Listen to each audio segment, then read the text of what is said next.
สวัสดีครับ I'm Point. This is ค้นพบ where psychology and wisdom meet for you to discover a life that is grounded in meaning and fulfillment. The topic of today's video is, are you a perfectionist? The secret fear behind perfectionism. It is fair to say that a perfectionist is someone who sets ridiculously high standards. However, they are not driven by a genuine desire for high quality. Rather, the perfectionist is constantly striving to avoid failure because feeling like a failure puts them in touch with some very uncomfortable feelings. Allow me to explain. I'm a bit of a perfectionist, is often the phrase you'll hear perfectionists use to describe themselves. Perhaps it's an intelligent way to respond with modesty or humor, as indeed a perfectionist is someone who is often knowledgeable, talented, and certainly skillful. They are high achievers and high performers in their workplace, so it is no surprise that they set the bar very high. The problem is there's a lot of spin hidden in a phrase like this. Although they may not realize it, a perfectionist secretly suffers from rather intense social anxiety. Why, you may ask?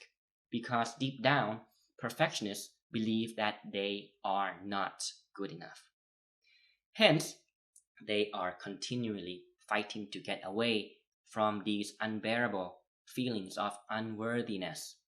And their method of escape is to pressure themselves and set very high standards, especially in a professional setting. Of course, this is completely understandable if you feel that you are always having to prove yourself. But before we dive in further, please do consider liking and subscribing to this channel if you find value in what is being presented here. Or perhaps comment your thoughts down below and share this video with someone who you think would appreciate this message.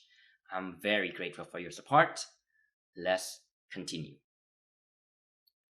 So, we have to understand that by believing that they are not good enough, they feel need to see their sense of self-worth only in relation to their achievements, their performance, or their productivity. In other words, how they feel about themselves now becomes dependent on external sources of validation. This is very stressful, as the threat to their sense of self-worth is always just one mistake away. Therefore, this drives them to set ridiculously high standards even more. Eventually, it becomes impossible to meet all of them, so to a perfectionist, they might as well be on the edge of failing all the time. Ironic, isn't it, as this was the very feeling that they were trying to escape or run away from in the first place. So they end up giving themselves a hard time, criticizing and judging themselves quite harshly for perceived shortcomings. And rather than appreciating all their other successes, they react by desiring even more control because they cannot accept anything other than perfect. This pushes them to work even harder at trying to become faultless or flawless. So they set even higher standards and goals for themselves, and thus the cycle repeats itself. That being said, here are some common characteristics or common traits or behaviors of a perfectionist. Number one, over-controlling or desiring high control over their work. Number two, needing to check for mistakes all the time. Number three, explaining away or dismissing successes by saying, "Oh, it was just luck. Anyone else can do it, so it's not really a big deal." Or, "It wasn't that difficult anyways." See what I mean? This may be done out of a need to avoid being seen as big-headed or arrogant. And of course, number four, not processing or celebrating their achievements or seeing normal accomplishments as not being noteworthy.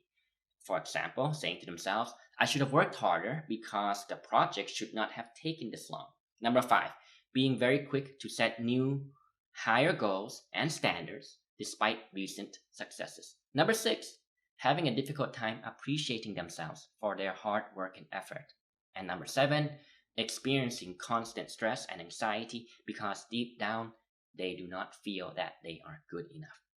Now, I want you to notice that these examples are merely reflections of a fear of judgment, a fear of losing validation or acceptance from others.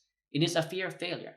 We could call it social anxiety, which means that a perfectionist does not truly have high self-esteem.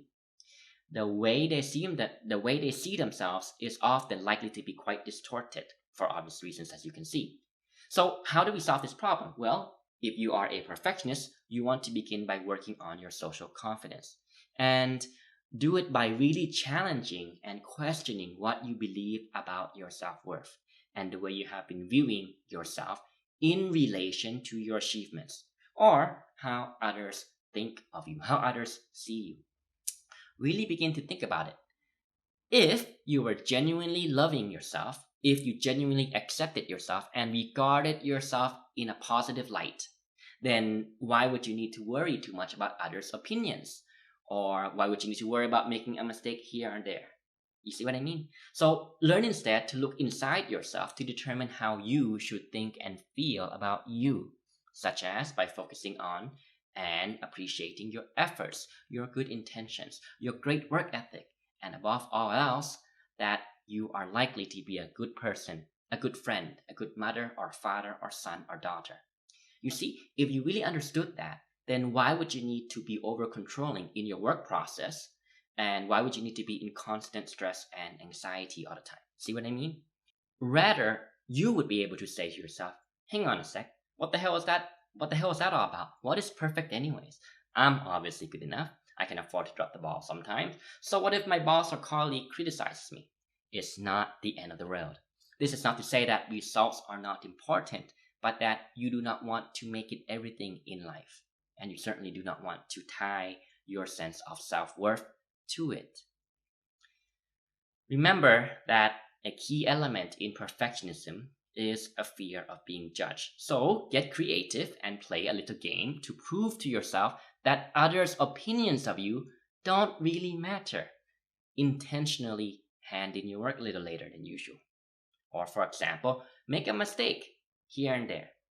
Surprise others, your colleagues and your boss, by leaving the office a little earlier than you usually do. And here's a good one I think you can do anywhere is when ordering some coffee or lining up to pay for your food or meal or at the convenience store, pretend to be picky and take longer to order, holding up the queue a little bit, or pay in small coins so that you come off or may be seen as a little bit stingy. Now, you see, your alarm must be going off by now as your anxiety provoking emotions begin to stir up.